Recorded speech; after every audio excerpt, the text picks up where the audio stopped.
My dad's always been one of those old-school traditional guys. Thinks corporate jobs are the only real work and anything creative or non-traditional is a waste of time. He barely supports my sister's art business. But my little brother? Absolute golden child in his eyes. Last year, my sister won a local design award, and when she tried to show my dad her trophy, he literally waved his hand at her and walked away saying, "Let me know when you get a real salary."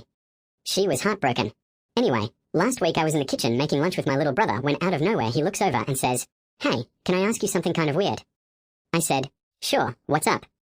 He goes, "How does sis run her online shop?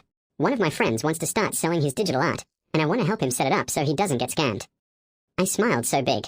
I told him, well, it's a lot of hard work, marketing, setting up payment platforms, handling shipping, and constantly creating new stuff. It's like running an entire company all by yourself. He nodded super seriously and said, "Man, she must be really smart to pull all that off." It was such a wholesome moment, but then from the living room, my dad yells out, "Hey, stop filling his head with nonsense. Painting pictures isn't a real career, and no son of mine is going to waste his time on useless hobbies." My jaw dropped.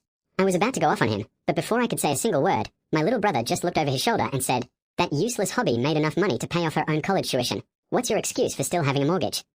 Silence. The entire house went dead silent. My dad just stared at him, turned around, and walked back into his office like a defeated NPC. I was wheezing, literally holding onto the counter cry laughing.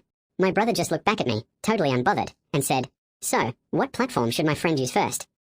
I told him everything he needed to know, and in that moment, I realized my brother might share our dad's last name, but is nothing like him.